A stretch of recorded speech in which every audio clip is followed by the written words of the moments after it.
Good morning. It's good to see everyone. Getting ready to read some more Small Spaces. I just wanted to say I'm missing seeing all of you every day, and I've seen some great pictures from some of you.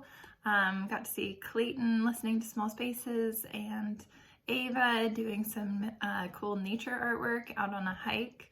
So keep those coming. It makes me so happy to see what you all are up to. I'm going to start, I think we're on chapter 19 of Small Spaces. I am going to, I'm kind of waiting to see how we're going to continue on with our reading curriculum before I start reading Because of Winn-Dixie. But I should start hearing things from the school by Monday. So I'm kind of waiting to see if I should wait to do that read aloud until we're, to see if we're going to do those lessons again. So if you're waiting for Winn-Dixie, it shouldn't be much longer before I can let you know when that's going to happen. All right, so again, we are on chapter 19 of Small Spaces. In the strange shadow world, Linda Webster's fresh painted farmhouse was faded, old, and ugly.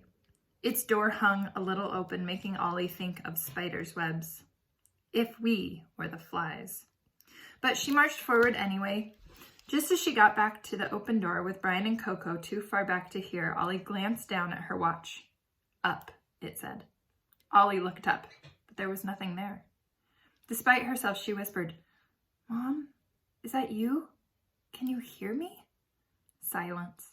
Only the rustling of corn. Then the screen flickered. Always, it said. Ollie closed her eyes, pressed the watch to her lips, felt herself shake. "I want to talk to you," she said, softer still. Silence. Up, the watch said again. Ollie glanced back into the farmyard. Had all the scarecrows been facing the house before? Because all those faces, every single one of those scarecrows' faces was pointed toward the front door. "Guys," said Ollie, "look, have the scarecrows..." Brian and Coco turned and shuddered. All the scarecrows had their hands up. The light glinted dully on the tips of the rakes, the edges of the scythes, and trowels. "Yes," Brian whispered, "they definitely moved." "Come inside," said Ollie, trying to sound as brave as she could. "Let's look around. We just have to hurry." She went into the house with her two friends at her heels. The floorboards creaked. The wallpaper was coming off in streamers. A little thin daylight trickled in the dirty windows, but shadows seemed to lie thick in the corners. To their right lay a sitting room with torn pink fabric on the walls. In front of them was a staircase leading up into the blackness of the second floor. To the left was the kitchen. "Hello," called Coco. "Is anyone here?" No answer. Ollie looked at her watch. 45 minutes, 16 seconds, said the countdown. Up. Ollie headed into the kitchen. Coco and Brian followed. There was no sound but the squeaking floorboards. The kitchen was full of old-fashioned plates and cups and pots, all covered with a thick layer of dust. The wood stove was rusty, the wood beside it bone dry. "I think we should go upstairs," said Ollie. "My watch says up." Brian was already poking through the woodpile. "Hang on, there's kindling here," he said. "I'm going to make a fire, if I can find some matches." "And let everyone know we're here?" Ollie snapped. Brian shrugged. "The scarecrows already know." He pointed out, "If anyone else is out there, they probably know too. I'm cold. You're cold. Coco's got wet feet, and she's probably really cold." Coco's small face looked pale and pinched under Ollie's rainbow hat. "Just a bit cold," she said stubbornly. "You'll be a lot warmer with dry socks," said Brian. "We'll make a fire and dry them. Tell your mom to buy you wool socks next time. Cotton's no good." "If the chimney's blocked, you'll burn the house down," Ollie warned, but only half-heartedly. Brian was right. Coco was really pale. They didn't want her getting sick. "Well," said Brian with a ghost of good cheer, "let's find out." He began to lay a fire. "I bet Coco'd kill for dry socks, let alone risk burning the house down."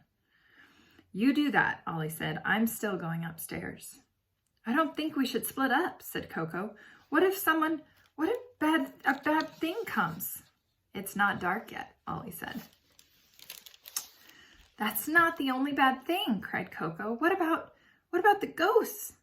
She wasn't bad, said Ollie. Just dead. Coco looked exasperated. She was scary. I'm staying down here, she said, just as Brian cried, Matches! He popped out of the pantry covered in cobwebs, waving dusty old matches. Are you sure this is a good idea? Asked Coco, but she looked happier than she had in a while. Who could blame her? Even Ollie was cold, and she was wearing more clothes and was used to being outside all the time. Yep, said Brian. He began putting wood in the stove. Hope it works, said Coco eagerly. Ollie unzipped her backpack and pulled out her unicorn lunchbox. She broke off a piece of pumpkin pie and put the rest on the table. Here, said Ollie. We should all eat something before it gets dark. Try not to burn the house down. I'm going upstairs.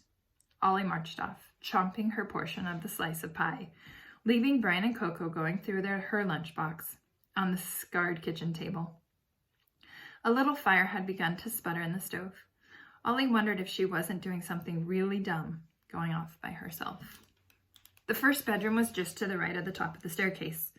The wallpaper had a pattern of cherries, which should have been cheerful, except the wallpaper was stained, and the only light came from the gloomy outdoors.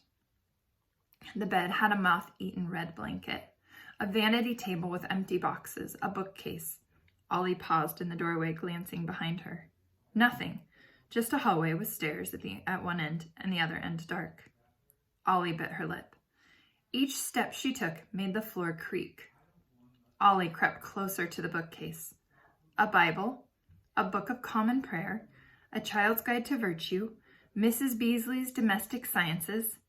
Another floorboard creaked. It took her a moment to realize it wasn't her. She whirled. Steps, coming from the darkness at the end of the hall. Soft, steady steps.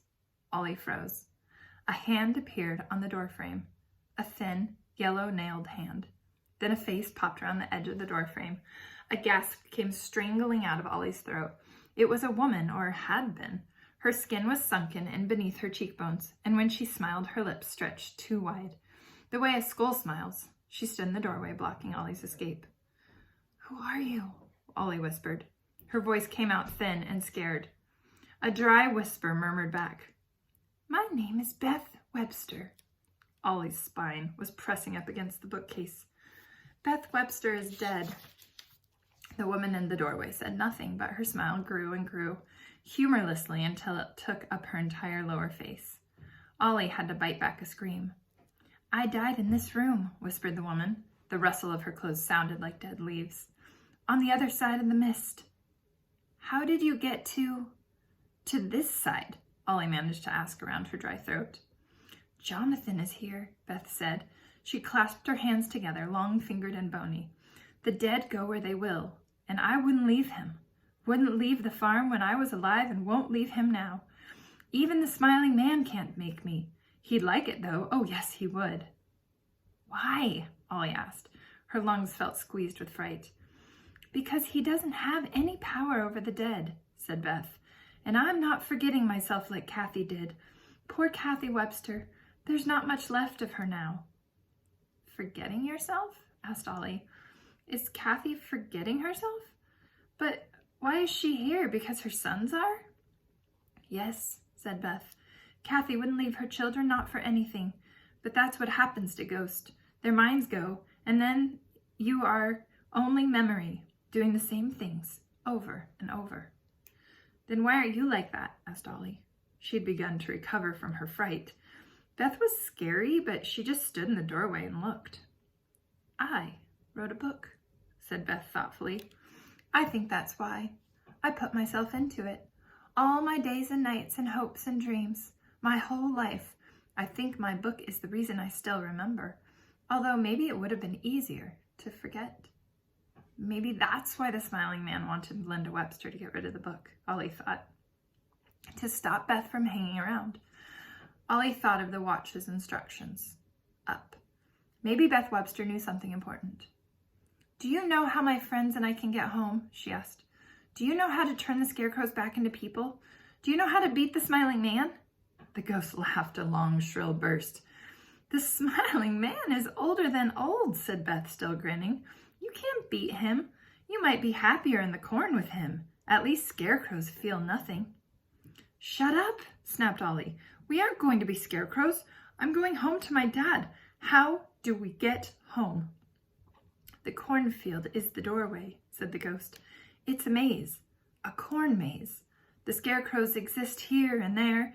They are neither flesh nor spirit. They hold the door open for him. They are his servants in this world and his gatekeepers in the other. Big tears, as horrible as her laughter, ran down her bony nose.